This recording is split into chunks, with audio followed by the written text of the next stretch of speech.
Hi friends, welcome back to my channel. ಇವತ್ತು ನಾನು ಮಾಡ್ತಾ ಇರೋದು ಹಾಗಲಕಾಯಿ ಪಲ್ಯ. ಹಾಗಲಕಾಯಿ ಪಲ್ಯವನ್ನು ಸುಲಭವಾಗಿ, ರುಚಿಕರವಾಗಿ ಹಾಗೆ ಕಡಿಮೆ ಅವಧಿಯಲ್ಲಿ ಮಾಡಬಹುದಾದಂಥ 2 ವಿಧಾನವನ್ನು ನಾನು ಇವತ್ತಿನ ವಿಡಿಯೋದಲ್ಲಿ ತೋರಿಸ್ತಾ ಇದ್ದೇನೆ. ಮೊದಲನೇ ವಿಧಾನದಲ್ಲಿ ನಾನು ಈರುಳ್ಳಿಯನ್ನು ಬಳಸಿ ಹಾಗಲಕಾಯಿ ಪಲ್ಯವನ್ನು ಮಾಡ್ತಿದ್ದೇನೆ. ನಾನಿಲ್ಲಿ ಒಂದೆರಡು ಮಧ್ಯಮ ಗಾತ್ರದ ಈರುಳ್ಳಿ ಹಾಗೆ ಒಂದು 4 ಹಾಗಲಕಾಯಿಯನ್ನು ಚಿಕ್ಕದಾಗಿ ಕಟ್ ಮಾಡಿಟ್ಕೊಂಡಿದ್ದೇನೆ. ಹಾಗೆ ಕಟ್ ಮಾಡಿಟ್ಕೊಂಡಿರುವಂಥ ಹಾಗಲಕಾಯಿ ಹೋಳುಗಳಿಗೆ ಒಂದು ಸ್ವಲ್ಪ ಉಪ್ಪು ಹಾಕಿ ಅದನ್ನು ಸರಿಯಾಗಿ ಕಲಸಿ ಇಟ್ಕೊಳ್ತಾ ಇದ್ದೇನೆ. ನಂತರ ಒಲೆ ಮೇಲೆ ಒಂದು ಪಾತ್ರೆಯನ್ನಿಟ್ಟು ಪಾತ್ರೆಯಲ್ಲಿ 1-2 ಚಮಚ ಕೊಬ್ಬರಿ ಎಣ್ಣೆಯನ್ನು ಹಾಕ್ಕೊಂಡು ಕೊಬ್ಬರಿ ಎಣ್ಣೆ ಬಿಸಿ ಆಗ್ತಾ ಇದ್ದ ಹಾಗೆ ಅದಕ್ಕೆ 1 ಚಮಚ ಉದ್ದಿನಬೇಳೆ ಹಾಗೆ ಒಂದು ಅರ್ಧ ಚಮಚ ಸಾಸಿವೆಯನ್ನು ಹಾಕಿ ಸರಿಯಾಗಿ ಹುರ್ಕೋಬೇಕು. ಇಲ್ಲಿ ಉದ್ದಿನಬೇಳೆ ಒಂದು ಸ್ವಲ್ಪ ಕೆಂಪಗಾಗೋವರೆಗೆ ಹುರ್ಕೊಂಡಾದ ನಂತರ 4 ಹಸಿಮೆಣಸನ್ನು ಹಾಕ್ಕೊಳ್ತಾ ಇದ್ದೇನೆ. ಹಸಿಮೆಣಸನ್ನು ನಿಮ್ಮ ಖಾರಕ್ಕೆ ಎಷ್ಟು ಬೇಕೋ ಅಷ್ಟನ್ನು ನೋಡಿಕೊಂಡು ಹಾಕ್ಕೋಬೇಕು. ಹಸಿಮೆಣಸು ಸ್ವಲ್ಪ ಹುರಿತಾ ಇದ್ದ ಹಾಗೆ ಅದಕ್ಕೆ ಕರಿಬೇವಿನ ಎಲೆಗಳನ್ನು ಹಾಕ್ಕೊಂಡಿದ್ದೇನೆ. ಇವೆಲ್ಲವೂ ಸಹ ಸರಿಯಾಗಿ ಸ್ವಲ್ಪ ಕೆಂಪಾಗುವವರೆಗೆ ನಾವು ಹುರ್ಕೋಬೇಕು. ಇಷ್ಟಾದ ನಂತರ ಇದಕ್ಕೆ ಮೊದಲೇ ಹೆಚ್ಚಿಟ್ಕೊಂಡಿರುವಂತಹ ಈರುಳ್ಳಿಯನ್ನು ಹಾಕ್ಕೊಳ್ತಾ ಇದ್ದೇನೆ. ಈರುಳ್ಳಿಯನ್ನು ಒಂದು ಸ್ವಲ್ಪ ಕೆಂಪಗಾಗೋವರೆಗೆ ಎಣ್ಣೆಯಲ್ಲಿ ಹುರ್ಕೊಳ್ತಾ ಇರಬೇಕು. ನೀವಿಲ್ಲಿ ನೋಡ್ಬೋದು, ನಾನು ಹಸಿಮೆಣಸು, ಈರುಳ್ಳಿ ಎಲ್ಲವನ್ನು ಸಹ ಇಲ್ಲಿ ಎಣ್ಣೆಯಲ್ಲಿ ಹುರ್ಕೊಳ್ತಾ ಇದ್ದೇನೆ. ನೋಡಿ, ಇದು ಇಷ್ಟ ಆದರೆ ಸಾಕು. ನಂತರ ನಾವು ಉಪ್ಪು ಹಾಕಿ ಕಲಸಿಟ್ಕೊಂಡಿದ್ವಲ್ಲ ಹಾಗಲಕಾಯಿ ಹೋಳುಗಳು, ಆ ಹೋಳುಗಳನ್ನು ನೋಡಿ ಈ ರೀತಿಯಾಗಿ ಹಿಂಡಿ ಇದನ್ನು ನಾವು ಪಲ್ಯಕ್ಕೆ ಸೇರಿಸ್ಕೋಬೇಕು. ಹುರಿದಿಟ್ಕೊಂಡಿರುವಂಥ ಈರುಳ್ಳಿ ಇತ್ತಲ್ವ, ಅದಕ್ಕೆ ಸೇರಿಸ್ಕೋಬೇಕು. ನಾವು ಈ ರೀತಿಯಾಗಿ ಮಾಡಿ ಹಾಕೋದ್ರಿಂದ ಹಾಗಲಕಾಯಲ್ಲಿರುವಂತಹ ಕಹಿ ಅಂಶ ಸ್ವಲ್ಪ ಮಟ್ಟಿಗೆ ಕಡಿಮೆ ಆಗುತ್ತೆ. ಇನ್ನು ಕಹಿಯನ್ನು ಇಷ್ಟಪಟ್ಟು ತಿನ್ನೋರಿದ್ದರೆ ಹಾಗಲಕಾಯಿ ಹೋಳುಗಳಿಗೆ ಉಪ್ಪು ಹಾಕಿ ನೆನೆಸಿಟ್ಕೊಳ್ಬೇಕು ಅಥವಾ ಈ ರೀತಿಯಾಗಿ ಹಿಂಡಿ ಹಾಕಬೇಕು ಅನ್ನೋ ಅವಶ್ಯಕತೆ ಇರೋದಿಲ್ಲ. ಈ ರೀತಿಯಾಗಿ ಹೆಚ್ಚಿಟ್ಕೊಂಡಿರುವಂಥ ಎಲ್ಲ ಹಾಗಲಕಾಯಿ ಹೋಳುಗಳನ್ನ ಹಾಕ್ಕೊಂಡು ಆದಮೇಲೆ ಒಮ್ಮೆ ಎಲ್ಲವನ್ನು ಸರಿಯಾಗಿ ಮಿಕ್ಸ್ ಮಾಡಿಕೊಂಡು ಬೆಂಕಿಯನ್ನು ಒಂದು ಮಧ್ಯಮ ಉರಿಯಲ್ಲಿ ಅಥವಾ ಸಣ್ಣ ಉರಿಯಲ್ಲಿ ಇಟ್ಟು ಇದನ್ನು ಸರಿಯಾಗಿ ಬೇಯಿಸ್ಕೋಬೇಕು. ನಾನಿಲ್ಲಿ ಬೇಯಲಿಕ್ಕೆ ಅಂತ ನೀರನ್ನು ಹಾಕ್ಕೊಂಡಿಲ್ಲ. ಸ್ವಲ್ಪ ಎಣ್ಣೆನ 1 ಚಮಚ ಎಣ್ಣೆನ ಸ್ವಲ್ಪ ಜಾಸ್ತಿ ಹಾಕ್ಕೊಂಡು ಎಣ್ಣೆಯಲ್ಲೇ ಇದನ್ನು ಹುರ್ಕೊಳ್ತಾ ಇದ್ದೇನೆ. ನೋಡಿ, ಒಂದು 5 ನಿಮಿಷ ಆದ ನಂತರ ಈ ರೀತಿಯಾಗಿ ಆಗಿದೆ, ಬೇಯ್ತಾ ಬಂತು. ಹಾಗಲಕಾಯಿ ಬಣ್ಣ ಬದಲಾಗೋವರೆಗೆ ಬೇಯಿಸ್ಕೊಂಡ್ರೆ ಸಾಕಾಗತ್ತೆ. ಇದು ಆಗ್ತಾ ಬರ್ತಿದ್ದ ಹಾಗೆ ನಾನು ಇದಕ್ಕೆ ಒಂದು ಸ್ವಲ್ಪ ಅರಿಶಿನವನ್ನು ಹಾಕ್ಕೊಂಡೆ. ಹಾಗೆ ಒಂದು ಅರ್ಧ ಚಮಚ ಹುಳಿ ಪುಡಿಯನ್ನು ಹಾಕ್ಕೊಳ್ತಾ ಇದ್ದೇನೆ.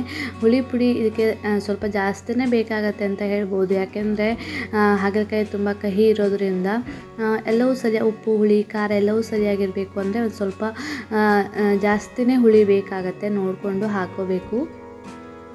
ಇಷ್ಟು ಹಾಕ್ಕೊಂಡಾದಮೇಲೆ ಸರಿಯಾಗಿ ಇನ್ನೊಮ್ಮೆ ಮಿಕ್ಸ್ ಮಾಡ್ಕೊಳ್ತಾ ಇದ್ದೇನೆ. ಅರಿಶಿನವನ್ನು ನೀವು ಒಗ್ಗರಣೆ ಹಾಕುವಾಗನೇ ಬೇಕಾದರೂ ಹಾಕ್ಕೋಬೋದು. ಅಲ್ಲಿ ಮರ್ತಿರೋದ್ರಿಂದ ಕೊನೆಯಲ್ಲಿ ಹಾಕ್ಕೊಳ್ತಾ ಇದ್ದೇನೆ. ನಂತರ ನೋಡಿ ಆಗ್ತಾ ಬಂತು. ಈಗ ನಾನು ಇದಕ್ಕೆ ಉಪ್ಪನ್ನು ಹಾಕ್ಕೊಳ್ತಾ ಇದ್ದೇನೆ. ರುಚಿಗೆ ಎಷ್ಟು ಬೇಕೋ ಅಷ್ಟು ಉಪ್ಪನ್ನು ಹಾಕ್ಕೊಳ್ತಾ ಇದ್ದೇನೆ. ಉಪ್ಪನ್ನು ಹಾಕಿ ಕೊನೆಯಲ್ಲಿ ಒಮ್ಮೆ ಸರಿಯಾಗಿ ಮಿಕ್ಸ್ ಮಾಡಿಕೊಂಡ್ರೆ ನಮ್ಮ ಹಾಗಲಕಾಯಿ ಪಲ್ಯ ರೆಡಿ ಆಗುತ್ತೆ.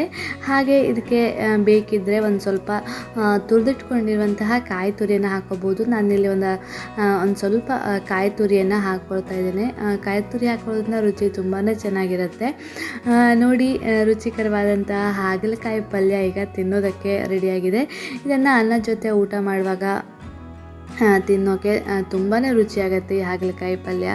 ನೀವು ಒಮ್ಮೆ ಟ್ರೈ ಮಾಡಿ ನೋಡಿ, ಹಾಗೆ ಹೇಗಾಗಿತ್ತು ಅಂತ ನನಗೆ ತಿಳಿಸಿ.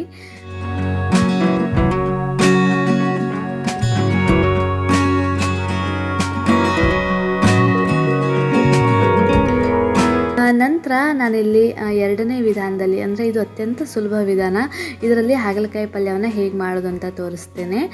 ನಾನಿಲ್ಲಿ ಹಾಗಲಕಾಯಿಯನ್ನು ಹೋಳುಗಳನ್ನು ಹೆಚ್ಚಿಕೊಂಡು ಅದನ್ನು ನೀರು ಹಾಕಿ ಬೇಯಿಸಿಟ್ಕೊಂಡಿದ್ದೇನೆ. ಹಾಗೆ ನಾನಿಲ್ಲಿ ಒಂದು ಸ್ವಲ್ಪ ಕಾಯಿ ತುರಿ, ಉಪ್ಪು, ಹುಳಿ ಪುಡಿ ಹಾಗೆ ಅರಿಶಿನವನ್ನು ತೆಗೆದುಕೊಂಡಿದ್ದೇನೆ.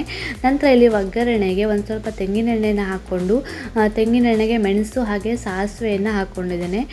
ಸಾಸಿವೆ ಪಟ್ಟಂತ ಸಿಡಿತಾ ಇದ್ದ ಹಾಗೆ ಕಾಯಿ ತುರಿ, ಉಪ್ಪು ಹಾಗೆ ಅರಿಶಿನ ಅವೆಲ್ಲ ಇಟ್ಕೊಂಡಿದ್ನಲ್ವ, ಅದರ ಮೇಲೆ ಹಾಕ್ಕೊಳ್ತಾ ಇದ್ದೇನೆ. ಇಲ್ಲಿ ಒಂದು ಸ್ವಲ್ಪ ಎಣ್ಣೆ ತಣ್ಣಗಾಗಬೇಕು. ಎಣ್ಣೆ ತಣ್ಣಗಾದ ನಂತರ ಈ ಮೆಣಸನ್ನು ನಾವು ಸರಿಯಾಗಿ ಈ ರೀತಿಯಾಗಿ ನುರ್ಕೋಬೇಕು. ನಾವು ನುರಿದು ಪುಡಿಯಾಗಿರುವಂತಹ ಒಣಮೆಣಸನ್ನು ನಾವಿಲ್ಲಿ ಕಾಯಿ ತುರಿಯ ಜೊತೆ ಸರಿಯಾಗಿ ಕಲಿಸ್ಕೋಬೇಕು. ಈ ಪಲ್ಯವನ್ನು ಹುಡುಗೊಜ್ಜು ಅಥವಾ ಹುಡಿಗೊಜ್ಜು ಅಂತ ಕರೀತಾರೆ.